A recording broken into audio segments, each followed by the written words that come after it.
Opening. Erotica stories for pleasure.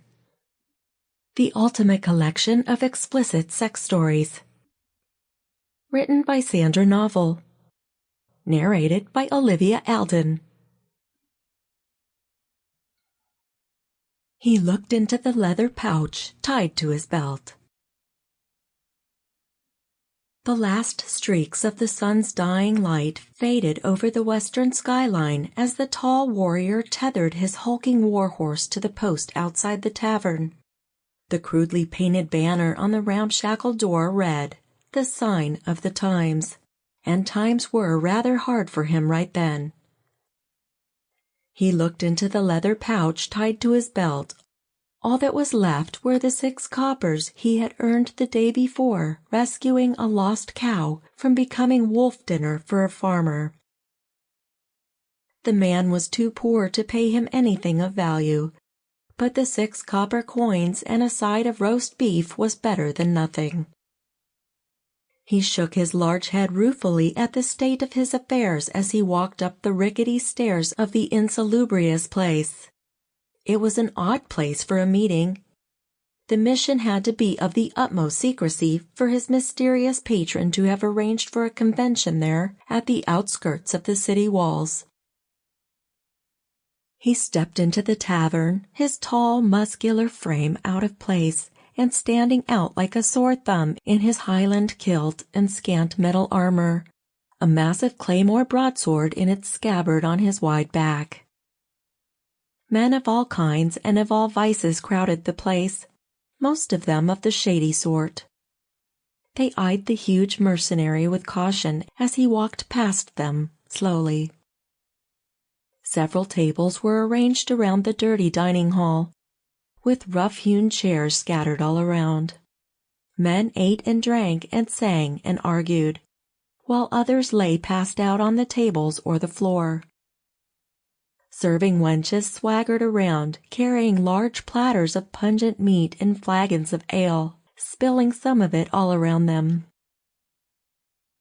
He sidestepped the rushing women, and his keen eyes searched the tavern for the one who had arranged this meeting. He stopped mid-stride as a small shapely hand suddenly pressed against his massive chest.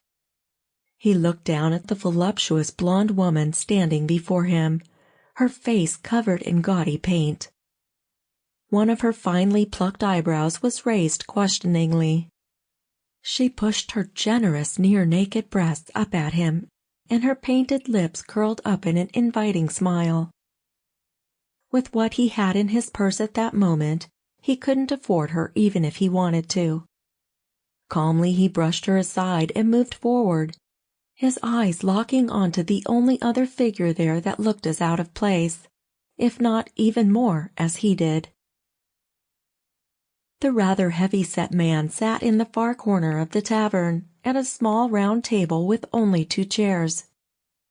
He had a heavy brown cloak over his shoulders, and a large hood pulled down over his head obscured his features. He raised a hand and made a quick gesture. The mercenary slowly stepped up to the table. The hooded man motioned him to sit down. "1 roasted partridge," the mercenary said softly as he took the other seat. "And its eggs poached," the hooded man completed the coded message to confirm they were not making any errors of judgment. "What's the job?" The mercenary got right to the point, not comfortable sitting with his back exposed. The hooded man slipped a hand into his cloak and brought out a small painted portrait, fitted in a gilded frame. It was the likeness of a young woman, breathtakingly beautiful, with fiery red hair, emerald green eyes, and skin as lush as fresh cream. The mercenary recognized her immediately. There were very few who did not. The Princess Shania was not one to be hiding behind the palace walls. Though she seldom ventured outside alone, she was well known and feared all through the Western Kingdom and beyond. 3 days afore, the hooded man said in hushed tones, "Towards the dark keep to the east." "I know the place." The Highland warrior nodded, glancing over. Sample complete. Ready to continue?